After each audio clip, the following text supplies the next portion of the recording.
लोग अपना तेल फूंक कर यहाँ आए हैं, अपनी गाड़ियों में व्यवस्था करके आए हैं कि चुनाव मैदान में लड़ा जाता है, चुनाव सोशल मीडिया में नहीं लड़ा जाता है। तो आप मैदान में देखिए ना, हज़ार हज़ार लोग जुटे हुए हैं। ये लोग कौन हैं? जनता समझ रही है कि सारा राजनीतिक प्रपंच किया गया है। ऋषिकेश तो मिनी भारत है, यहाँ तो पूरे देश भर से लोग रहते हैं। हम उनका सम्मान करते हैं, उनका आतिथ्य सत्कार करते हैं। आज तक हमने किसके साथ भेदभाव किया? आप बता दीजिए। ये लोग कौन हैं? ये दिहाड़ी पे लाए हुए लोग नहीं हैं। ये वो लोग हैं जो मास्टर जी को चुनाव जिताने के लिए आए हैं। आखिर ऐसा क्या है कि आप निर्दलीय मेयर प्रत्याशी दिनेश चंद्र, जो मास्टर जी नाम से प्रसिद्ध हैं, उन्हें समर्थन दे रहे हैं? उनसे क्या उम्मीदें आखिर आपकी हैं?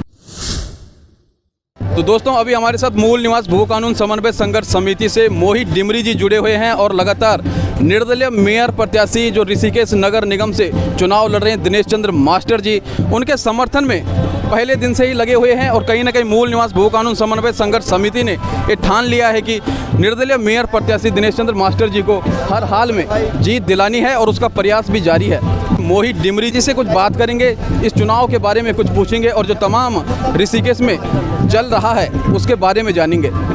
तो मोहित डिमरी जी अभी हमारे साथ में हैं और आज अमित ग्राम गुमानीवाला से बाइक रैली निकाली जा रही है दिनेश चंद्र मास्टर जी के समर्थन में, जो निर्दलीय मेयर प्रत्याशी हैं ऋषिकेश नगर निगम से।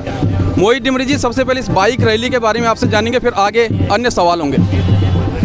देखिए, आज अमित ग्राम से जय घोष रैली निकाली जा रही है और यहाँ पर आप देख सकते हैं कि बड़ी संख्या में लोग जुटने शुरू हो गए और एक इस रोड शो के जरिए एक संदेश यही दिया जाएगा कि इसमें मास्टर जी की ताकत और एकजुटता के लिए एक रैली आयोजित की जा रही है। और जिस तरह से मास्टर जी को लोगों का अपार जन समर्थन मिल रहा है, जिस तरह से लोग उनके पक्ष में लामबंद हो रहे हैं, तो एक तरह से अभूतपूर्व चुनाव बन चुका है। और ऋषिकेश के इतिहास में पहली बार ऐसा देखा जा रहा है जब जनता इस चुनाव को खुद लड़ रही है।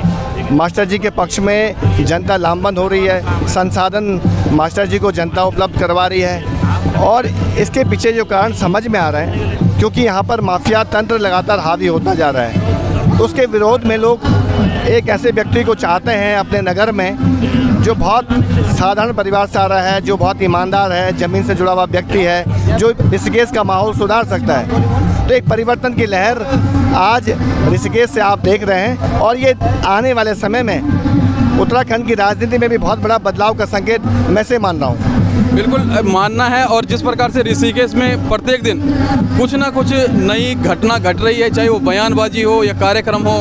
16 जनवरी को IDPL ग्राउंड ऋषिकेश में गणरत्न नरेंद्र सिंह नेगी जी के सांस्कृतिक कार्यक्रम के द्वारा जनता को जोड़ा गया था। कार्यक्रम को धर्मधात नाम दिया गया था और जो हुजूम वहाँ पे देखने को मिला, उसे देख करके आपको कितनी उम्मीद जगी है? क्योंकि जनता का जो समर्थन है कहीं ना कहीं वो कुल्हाड़ी के लिए भी वहाँ पे पहुँचा था। तो क्या वो सिर्फ एक भीड़ थी या फिर वोटर भी थे? देखिए, जिस दिन गणरत्न नरेंद्र सिंह नेगी जी यहाँ पर सांस्कृतिक कार्यक्रम के लाए थे, उस दिन लोग उनके गीतों को सुनने भी आए थे और मास्टर जी के जन समर्थन में भी आए थे। तो हज़ारों हजार लोग मास्टर जी के पक्ष में हैं और एक तरह से हमारे जो गौरव हैं उत्तराखंड के नरेंद्र सिंह नेगी जी, उनके गीतों में एक बड़ा संदेश होता है उत्तराखंड की राजनीतिक हालात को लेकर, उत्तराखंड के सामाजिक हालात को लेकर, उत्तराखंड में जो भी घटनाक्रम रहा है उसको लेकर।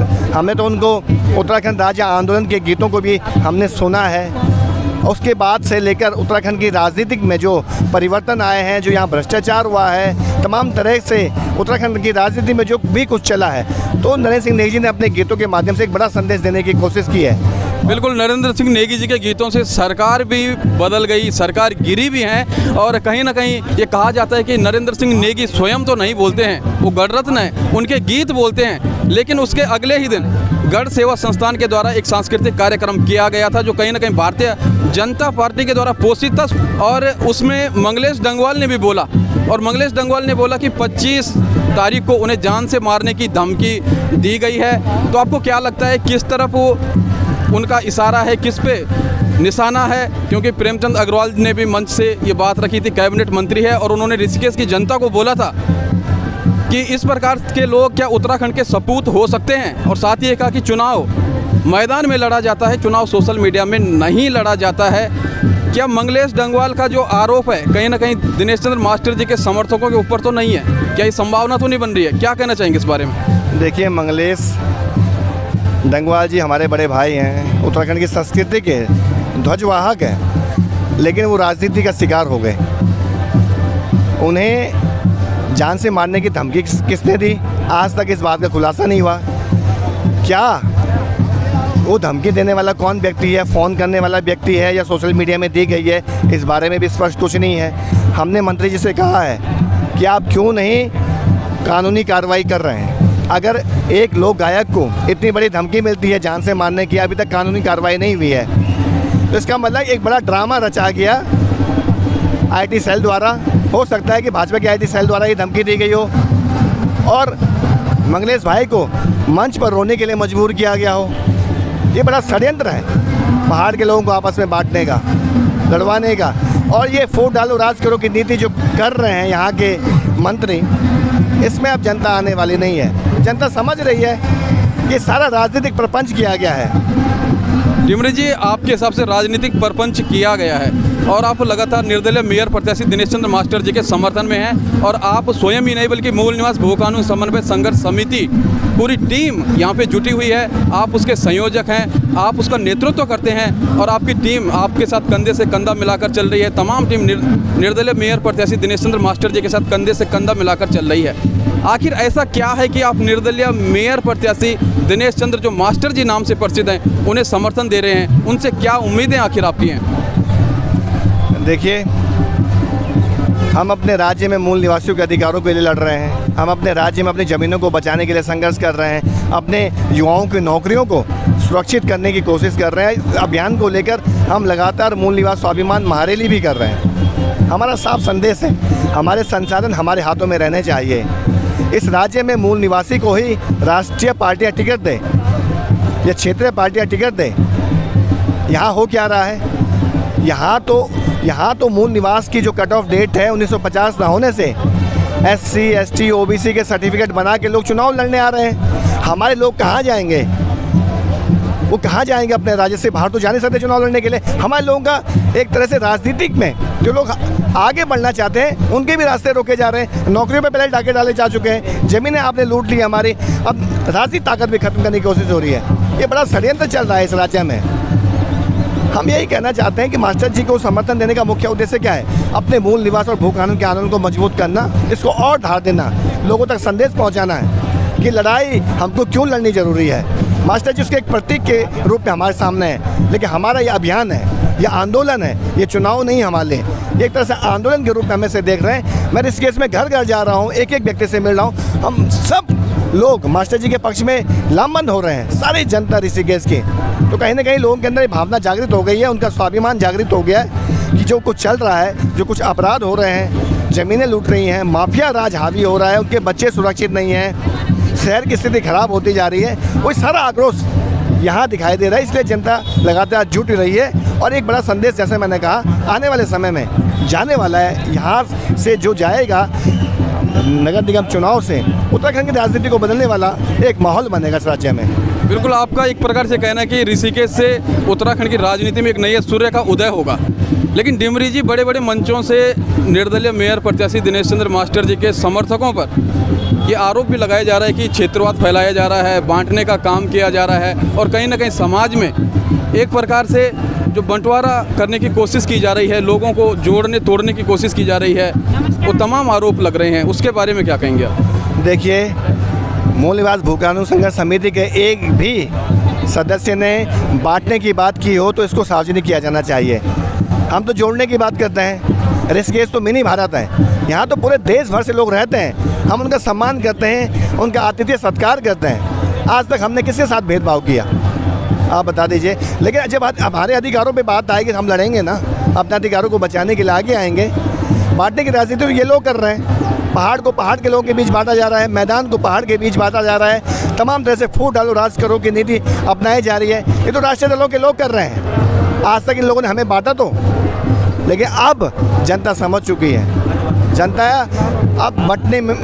अब जनता बंटने के लिए एक तरह से जनता बंट नहीं रही है, जनता एकजुट हो रही है। बिल्कुल जनता एकजुट हो रही है, आपका ये कहना है। और आरोप भी लगाए जा रहे हैं कि ये चुनाव निर्दलीय प्रत्याशी के द्वारा सिर्फ और सिर्फ सोशल मीडिया पर लड़ा जा रहा है।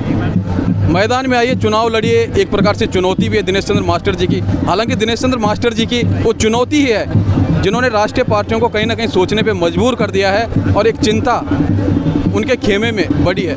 क्या कहना चाहेंगे, क्या चुनाव सोशल मीडिया पे लड़ा जा रहा है? ये जो तमाम ये जन समर्थन देखा जा रहा है और ऋषिकेश के अधिकतर लोगों के सोशल मीडिया हैंडल पर मास्टर जी की तस्वीर जरूर लगी है।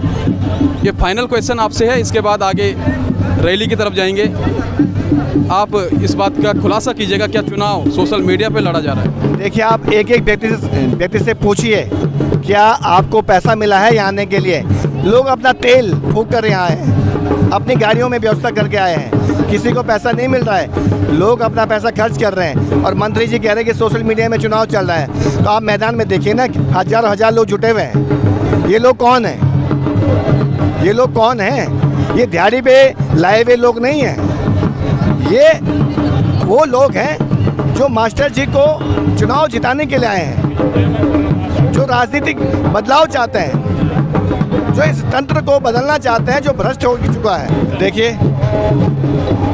2014 में जब नरेंद्र मोदी जी को प्रोजेक्ट किया गया प्रधानमंत्री के रूप में, पूरे देश भर में सोशल मीडिया से ही उनके पक्ष में बहुत बड़ा माहौल बना। सोशल मीडिया तो एक माध्यम है जनता तक आवाज़ पहुंचाने का। मास्टर जी उस माध्यम का उपयोग कर रहे हैं, लेकिन इतनी बड़ी तादाद में लोग स्वतः स्फूर्त आ रहे हैं, लोगों की भावनाएं उनके प्रदेश से लोग आ रहे हैं। भाजपा कांग्रेस के पास कार्यकर्ता एक नहीं है, ढूंढने से भी कार्यकर्ता नहीं मिल रहे, पैसे देकर भी कार्यकर्ता उनके यहाँ नहीं है। यहाँ तो बिना रुपए के, बिना संसाधन दिए लोगों को लोग जुटते जा रहे हैं और कारवां बढ़ता जा रहा है।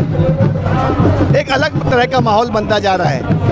ये उद्घोष है, जय घोष है मास्टर जी के चुनाव का। ये जो जय घोष रैली निकल रही है, आज इसका आगाज हो गया है एक बड़े परिवर्तन के लिए इस राज्य में। तो हमारे साथ मोहित डिमरी से तमाम तथ्य उन्होंने यहाँ पे रखे और जिस प्रकार से तमाम चुनाव चल रहा है निर्दलीय मेयर प्रत्याशी के समर्थन में लगातार लोग जुड़ते चले जा रहे हैं। आप देख सकते हैं कि ये तमाम जो दृश्य है ये अपने आप में ये संदेश देता है कि लोग स्वेच्छा से यहाँ पे पहुँच रहे हैं। ये मोहित डिमरी का कहना भी है और जिन लोगों से हम मिले हैं, जो बातें हमने की हैं, उनका भी यही कुछ कहना है।